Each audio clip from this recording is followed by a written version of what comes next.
സങ്കീർത്തനങ്ങൾ 144 5-ാമത്തെ വാക്യം. യഹോവേ, ആകാശം ചായിച്ച് ഇറങ്ങി വരേണമേ, പർവ്വതങ്ങൾ പുകയുവാൻ തക്കവണ്ണം അവയെ തൊടേണമേ. ജീവവചന പ്രഭാത ധ്യാന ചിന്തയിലേക്ക് എല്ലാ പ്രിയപ്പെട്ടവർക്കും സ്വാഗതം. പർവ്വത സമാനമായ പ്രശ്നങ്ങൾ പുകയും എന്നൊരു വിഷയമാണ് നാം ചിന്തിക്കുവാൻ താല്പര്യപ്പെടുന്നത്. കൂടപ്പിറപ്പുകളെ, കർത്താവിൻ്റെ കൈ രക്ഷിക്കുന്ന കൈയാണ്, അപ്പോൾ തന്നെ വിടുവിക്കുന്ന കൈയാണ്, അപ്പോൾ തന്നെ ഉയർത്തുന്ന കൈയാണ്.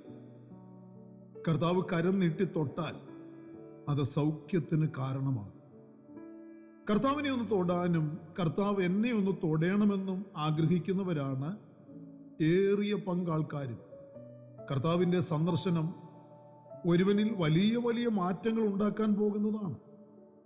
ആശ്രയിക്കുന്നവരുടെയും വിശ്വസിക്കുന്നവരുടെയും അവരുടെ ഏത് പ്രശ്നങ്ങളെയും ഇന്നും ഉയരത്തിൽ നിന്ന് തൃക്കൈ നീട്ടി വിടുവിക്കുവാൻ സർവശക്തനായ ദൈവം സന്നദ്ധനാണ്. ആരെയാണ് ദൈവം കരം നീട്ടി തൊടുന്നത്? ആരുടെ വിഷയങ്ങളെയാണ് കർത്താവിൻ്റെ കരം തൊടുന്നത്? ദൈവകരങ്ങളിൽ ഏൽപ്പിച്ചു കൊടുക്കുന്നവരെയും അവരുടെ വിഷയങ്ങളെയുമാണ് കർത്താവ് കരം നീട്ടി തൊടുന്നത്. സങ്കീർത്തനക്കാരൻ ദൈവത്തോട് ആവശ്യപ്പെടുന്നത്, യഹോവേ, ആകാശം ചായിച്ചിറങ്ങി വരേണമേ, പർവ്വതങ്ങൾ പുകയുവാൻ തക്കവണ്ണം അവയെ തൊടേണമേ എന്നാണ്. തൻ്റെ സൃഷ്ടികളെ തനിക്കിഷ്ടമുള്ളതുപോലെ തൻ്റെ കരത്താൽ ഉപയോഗിക്കുവാൻ കർത്താവിന് കഴിയും. ആകാശം ചമച്ചവന് ആകാശം ചായിച്ചിറങ്ങി വരുവാനും കഴിയും എന്ന് വിശ്വസിക്കണം. മനുഷ്യർ കാണത്തക്കവണ്ണം അത്ഭുതകരമായി ഇറങ്ങി വരേണമേ എന്ന് ഭക്തൻ അപേക്ഷിക്കുന്നുണ്ട്. അങ്ങനെ ദൈവം പല സന്ദർഭങ്ങളിലും ചെയ്തിട്ടുമുണ്ട്. സ്വർഗത്തിൽ സകല മഹത്വത്തോടും ഇരുന്നിരുന്നവൻ, വചനമായവൻ ഭൂമിയിലേക്ക് ഇറങ്ങി വന്നു, ജഡത്തിൽ വെളിപ്പെട്ടു, മനുഷ്യരുടെ ഇടയിൽ പാർത്തു. പർവ്വതങ്ങൾ പുകയുവാൻ തക്കവണ്ണം അവയെ തൊടേണമേ എന്ന ഭക്തന്റെ പ്രാർത്ഥന നിശ്ചയമായും ദൈവം കേൾക്കാൻ തക്കവണ്ണമുള്ള പ്രാർത്ഥനയാണ്. ദൈവമേ, നിന്റെ കരം നീട്ടി ഒന്ന് തൊടാൻ, നിന്റെ കരം നീട്ടിയൊന്ന് തൊട്ടാൽ എൻ്റെ മുൻപിൽ നിൽക്കുന്ന പർവ്വതം പുകഞ്ഞു പോകുവാനിടയാണ്. അതാണ് ഭക്തന്റെ വിശ്വാസം. സീനായിൽ അങ്ങനെ സംഭവിച്ചു. സർവശക്തനായ ദൈവത്തിൻ്റെ കരത്തിൻ്റെ ഭാരം താങ്ങുവാൻ ഒരു പർവ്വതത്തിനും ശേഷിയില്ല. ജീവനുള്ള ദൈവം ദഹിപ്പിക്കുന്ന അഗ്നിയാകയാൽ ആ മഹാദൈവത്തിൻ്റെ സ്പർശനം പർവ്വതങ്ങളെ പുകയ്ക്കുകയും കരിക്കുകയും ചാരമാക്കുകയും ചെയ്യുവാനിടയാകും. ഇന്ന് വിശ്വാസികളിൽ അനേകരും തങ്ങളുടെ മുൻപിലുള്ള പർവ്വത സമാനമായ പ്രശ്നങ്ങളുടെ മുൻപിൽ ഭാരപ്പെട്ടു നിൽക്കുകയാണ്. സെരുബാബേലിന്റെ മുൻപിൽ നിൽക്കുന്ന മഹാപർവ്വതമേ, നീ സമഭൂമിയായി തീരും. ഭക്തനെതിരെ നിൽക്കുന്ന ഒരു പർവ്വതത്തിനും എന്നേക്കും അവന്റെ മുൻപിൽ വെല്ലുവിളിച്ചു നിൽക്കുവാൻ കഴിയുകയില്ല. സങ്കീർത്തനം 104 വായിക്കുന്നു, അവൻ ഭൂമിയെ നോക്കുന്നു, അത് വിറയ്ക്കുന്നു, അവൻ മലകളെ തൊടുന്നു, അവ പുകയുന്നു. പ്രശ്നങ്ങളാകുന്ന പ്രതികൂലങ്ങളാകുന്ന പർവ്വതങ്ങളെ, കടഭാരമെന്ന പർവ്വതത്തെ, മാറാരോഗമെന്ന പർവ്വതത്തെ, പാരമ്പര്യ രോഗ അവകാശങ്ങളെന്ന പർവ്വതങ്ങളെ, വിശുദ്ധന്മാരുടെ, നീതിമാന്മാരുടെ, വിശ്വസിക്കുന്നവരുടെ, ഭക്തന്മാരുടെ മുൻപിൽ നിരന്തരം ഭീഷണി ഉയർത്തി നിൽക്കുന്നത് കണ്ട് ഭയപ്പെട്ടിരിക്കുന്ന ഏതെങ്കിലും ഒരു വ്യക്തി ഉണ്ടെങ്കിൽ അവർ നിരാശയ്ക്ക് അടിമപ്പെട്ട് കഴിയേണ്ട കാര്യമില്ല. പ്രിയരെ, നിങ്ങളുടെ മുൻപിലുള്ള പർവ്വതം ഒന്ന് പുകയുവാൻ തക്കവണ്ണം, തുടർന്ന് അത് കരിഞ്ഞു പോകുവാൻ തക്കവണ്ണം, അത് ചാമ്പലാകുവാൻ തക്കവണ്ണമുള്ള ശക്തിയെ അതിനുള്ളൂ എന്നറിയുക.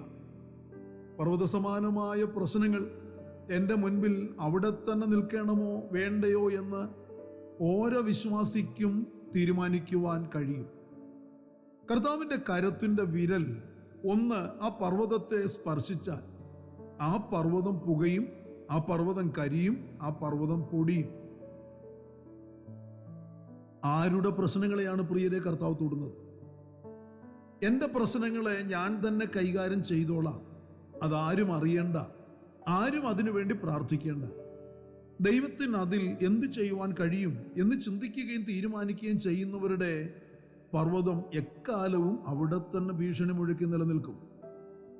എന്നാൽ എൻ്റെ പർവ്വത സമാനമായ പ്രശ്നത്തെ ദൈവം ഒന്ന് തൊട്ടിരുന്നെങ്കിൽ എന്ന് ആഗ്രഹിച്ച് ദൈവം അതിനെ തൊടുവാൻ ഏൽപ്പിക്കുകയും ചെയ്യുന്നുണ്ടെങ്കിൽ വിടുതൽ പ്രിയരെ നിശ്ചയമാണ്.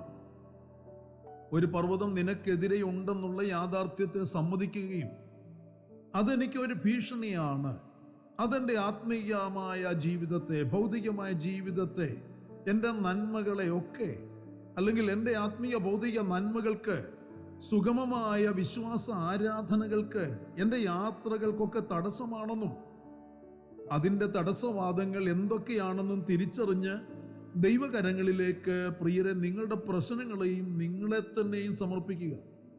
ഏത് പ്രശ്ന പർവ്വതങ്ങളുടെ പുറകിലും ഒരു സാത്താന്യ കരമുണ്ട് എന്ന് നാം തിരിച്ചറിയണം.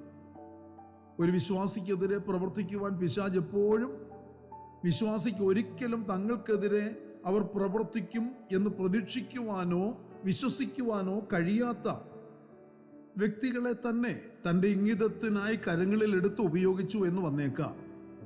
അത് വഞ്ചനയുടെ ആത്മാവാണ്. എന്നാൽ ദൈവിക നടത്തിപ്പിന് കീഴ്പ്പെട്ട് ജീവിക്കുവാൻ ആഗ്രഹിക്കുന്ന വിശ്വാസിക്ക് വേണ്ടി ദൈവത്തിൻ്റെ കരം അനുകൂലമായി ചലിപ്പിക്കപ്പെടും. പർവ്വതങ്ങൾ പുകയും.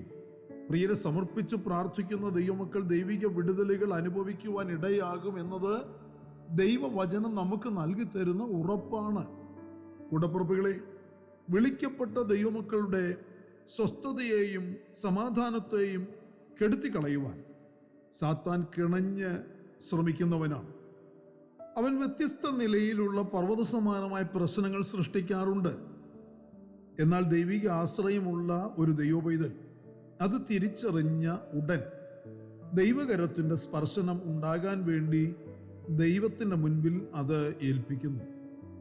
ദൈവമേ, പർവ്വതങ്ങൾ പുകയുവാൻ തക്കവണ്ണം അവയെ തൊടണമേ, താമസിക്കരുതേ, എന്നെ വിടുവിക്കണമേ എന്ന് സമർപ്പിക്കുകയും നിലവിളിക്കുകയും കർത്താവിൻ്റെ സന്നിധിയിൽ പ്രതീക്ഷയോടെ, പ്രത്യാശയോടെ, വിശ്വാസത്തോടെ കാത്തിരിക്കുകയും ചെയ്യുവാൻ സമർപ്പിക്കുകയും താല്പര്യപ്പെടുകയും ചെയ്യുക. പ്രാർത്ഥനയ്ക്കായി നമ്മുടെ കണ്ണുകളെ നമുക്ക് അടയ്ക്കാം. പരിശുദ്ധനായ ഞങ്ങളുടെ സ്വർഗീയ പിതാവേ, അനുഗ്രഹീതമായ നല്ല ദിവസം ഞങ്ങൾക്ക് ദാനം തന്ന വൻകൃപകൾക്കായി സ്തോത്രം. ഈ പകൽ സമയം കർത്താവിൻ്റെ നാമത്തെ ഞങ്ങൾ മഹത്വപ്പെടുത്തുന്നു.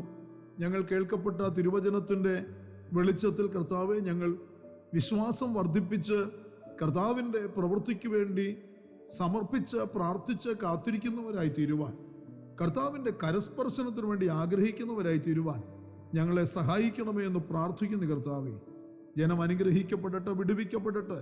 പർവ്വതസമാനമാകുന്ന പ്രശ്നങ്ങളെ, പുകയുന്ന പ്രശ്നങ്ങളെ കർത്താവെ കണ്ട് ഭയപ്പെട്ട് ആർക്കും എന്നെ സഹായിക്കാൻ കഴിയില്ല, ദൈവത്തിന് എനിക്ക് വേണ്ടി എന്ത് ചെയ്യാൻ കഴിയുമെന്ന് ചിന്തിച്ച് മാറി നിൽക്കുവാൻ ഇടയാകാതെ ദൈവത്തിനെ ചെയ്യുവാൻ കഴിയുകയുള്ളൂ എന്നുള്ള ഉറച്ച ബോധ്യത്തോടെ ദൈവം വലിയവനാണ്, എൻ്റെ പ്രാർത്ഥനയ്ക്ക്, എൻ്റെ സമർപ്പണത്തിന് അവൻ കരം നീട്ടും എന്ന് വിശ്വസിച്ച് പ്രാർത്ഥിക്കാനും പ്രവർത്തിക്കുവാനും ഞങ്ങളെല്ലാവരെയും ഇന്ന് പകലിലും സഹായിക്കണമേ കർത്താവേ. ജനത്തിൻ്റെ വിടുതലിന് വേണ്ടി പ്രാർത്ഥിക്കുന്നു. പ്രാർത്ഥന കേട്ടിരിക്കുന്ന വൻകൃപയ്ക്കായി സ്തോത്രം. സകലതും ഞങ്ങൾക്ക് വേണ്ടി ജീവൻ തന്ന യേശു ക്രിസ്തുവിൻ്റെ ധന്യമായ നാമത്തിൽ താഴ്മയോട് അപേക്ഷിക്കുന്ന അപ്പച്ച, ദയ തോന്നി കേൾക്കുമാറാകണമേ. ആമേൻ. പ്രിയരെ, കർത്താവായ യേശു ക്രിസ്തുവിൻ്റെ വരവ് അടുത്തിരിക്കുന്നു. അവൻ്റെ വരവിന് വേണ്ടി നമുക്ക് ഒരുങ്ങി കാത്തിരിക്കാം. മാറാനാഥ.